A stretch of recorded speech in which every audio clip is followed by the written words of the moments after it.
Bismillahirrahmanirrahim.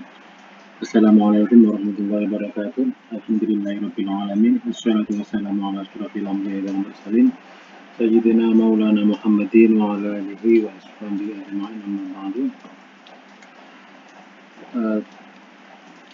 Pada kesempatan kali ini kita akan berbincang masalah doa dengan mengacu pada sebuah kitab yang ditulis oleh Khalid bin Sulaiman Ar-Ribai. Ini adalah sebuah kitab yang berjudul Min Ajaibid Doa atau keajaiban-keajaiban doa. Dalam buku ini, penulis menyebutkan alasan dia menulis buku ini adalah karena memang ingin mendorong orang-orang atau kaum muslimin secara umum untuk mau berdoa, mau bermunajat kepada Allah, karena ini merupakan sebuah ibadah kepada Allah. Sebab biar bagaimanapun setiap muslim pada hakikatnya mesti butuh kepada Allah dalam kondisi apapun, dalam keadaan apapun, karena dia senantiasa bergantung kepada Allah. Setiap gerak langkah dia pasti tergantung kepada Allah, tidak ada yang bergantung kepada Allah. Nah, agar kemudian semakin termotivasi setiap muslim ini untuk berdoa, maka ditampilkan dalam buku ini berbagai kisah tentang orang-orang yang diijabah doanya, yaitu mereka-mereka yang makbul atau dikabulkan doanya oleh Allah. Dan pada buku ini ada beberapa tema yang diulas oleh penulis, yaitu pertama adalah keunggulan atau fadilah doa, yang kemudian syarat-syarat doa, terus berbagai penghalang doa, dan berbagai kesalahan yang banyak dilakukan oleh para orang yang berdoa, kemudian adab-adab berdoa, serta waktu dan kondisi di mana doa itu mudah untuk dikabulkan oleh Allah. Dan terakhir adalah temanya mencakup tentang doa-doa yang mustajabah atau doa-doa yang dikabulkan oleh Allah Subhanahu wa Ta'ala, yang itu terangkum dalam sunnah dan beberapa kisah yang lainnya. Pertama kita akan mengulas masalah kelebihan atau fadilah atau keutamaan doa. Sebenarnya doa itu seperti apa? Apa fadilahnya? Apa keutamaannya? Apa keagungannya? Apa kemuliaannya? Pertama, langsung kita merujuk pada firman Allah Subhanahu wa Ta'ala. Allah berfirman dalam surah Al-Baqarah ayat 186, ini sebuah ayat yang sangat populer. Allah berfirman, "Wa idza sa'alaka 'ibadi 'anni fa inni qarib ujibu da'watad da'i idza da'ani falyastajibu li wal yu'minu bi la'allahum yarshudun."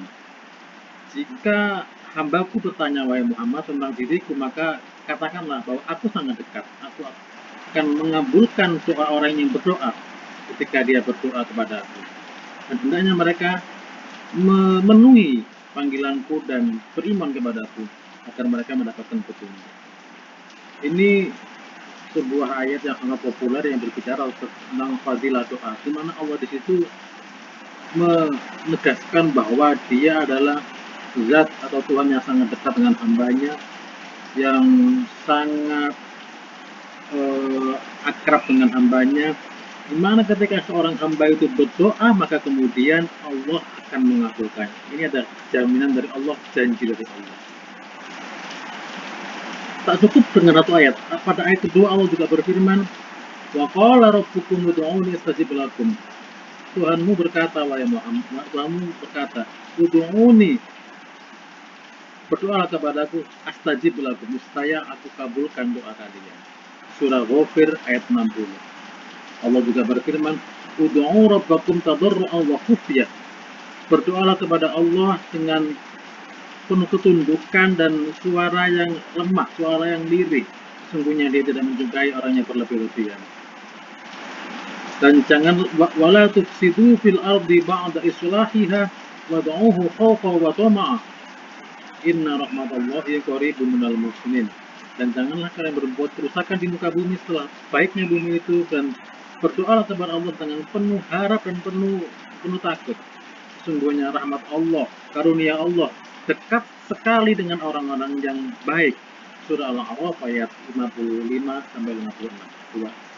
Jadi tiga ayat ini adalah landasan-landasan dalam Al-Quran yang memerintahkan kaum mukminin secara umum untuk berdoa dalam kondisi apapun, dan Allah menjanjikan doa itu pasti akan dikabulkan karena hanya Allah lah yang kuasa, yang mampu untuk mengabulkan doa, mampu untuk mengabulkan keinginan, cita-cita, dan kemauan, harapan apapun yang dimiliki oleh hamba.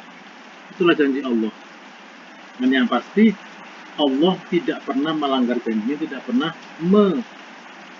menulayani tidak pernah membatalkan apa yang dia janjikan. Pasti akan dipenuhi oleh Allah. Itu merupakan sifat Allah, innallaha la yukhliful mi'ad, sesungguhnya Allah tidak pernah melanggar janjinya. Karena Allah sendiri yang berfirman. Pada bagian kedua ditampilkan tentang dalil-dalil atau rujukan-rujukan berdoa. Pertama adalah diriwayatkan dari Abu Hurairah bahwa Rasulullah bersabda, "Laisa syai'un akrama 'ala Allah min du'a." Tidak ada sesuatu yang lebih mulia di sisi Allah daripada doa. Hadis ini menegaskan bahwa doa itu merupakan salah satu ibadah yang disenangi oleh Allah, yang disukai oleh Allah, yang dimuliakan oleh Allah, dan dianggap besar oleh Allah.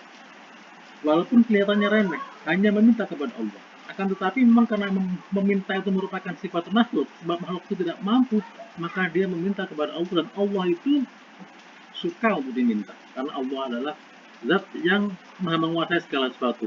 Karena dengan ketika makhluk itu meminta, maka dia mengakui bahwa dia tidak tahu, tidak mampu, dan tidak kuasa untuk melakukan sesuatu. Nah, di sini kemudian dia menundukkan dirinya kepada Allah, dia merendahkan dirinya kepada Allah, dia mengakui kelemahannya di hadapan Allah, dan dia berdoa kepada Allah.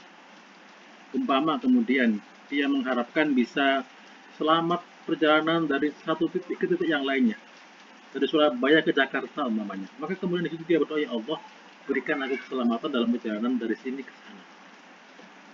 Nah, di sini seorang hamba sudah mengakui bahwa dia itu tidak mampu untuk memberikan keselamatan.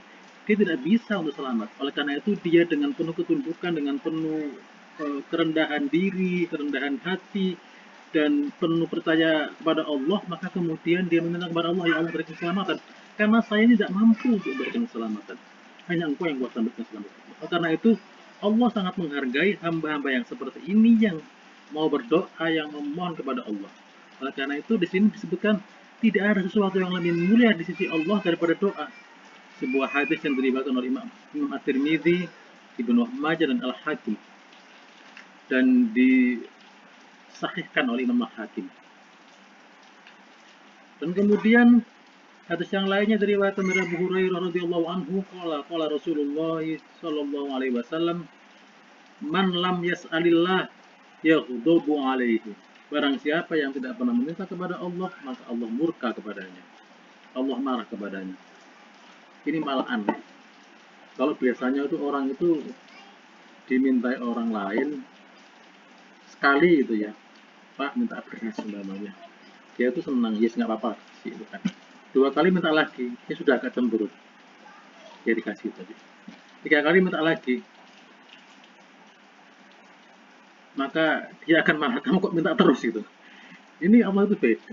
Allah itu nggak sama dengan makhluk ya. Memang ya Allah itu mukhalawatun khawatis. Salah satu sifatnya Allah itu suka kalau ada hambanya yang meminta. Jadi ketika ada hamba itu kok nggak pernah meminta, nggak pernah berdoa kepada Allah, maka Allah itu pasti akan murka kepada dia itu. Karena sombongnya dia itu, apakah dia itu merasa bahwa dia itu bisa melakukan segala sesuatu, padahal dirinya itu aku yang menciptakan tubuhnya, aku yang menciptakan rohnya dan segala macam, aku yang mengatur. Kok dia itu dan sudah merasa kuat, sudah merasa pintar, kok nggak pernah berdoa pada aku? Cik nemen pada orang segala. Nah ini apa namanya? Secara nggak langsung merupakan perintah dari Rasulullah agar kita berdoa kepada Allah, karena ketika kita nggak berdoa kepada Allah, maka Allah murka kepada kita. Demikian untuk kesempatan awal ini kita mengupas 2 hadis ini saja. Untuk bagian selanjutnya kita akan mengupas lagi hadis-hadis yang lainnya yang memotivasi kita untuk semakin mendekat kepada Allah, semakin tunduk kepada Allah melalui salah satu ibadah yaitu doa. Semoga bermanfaat. Wassalamualaikum warahmatullahi wabarakatuh.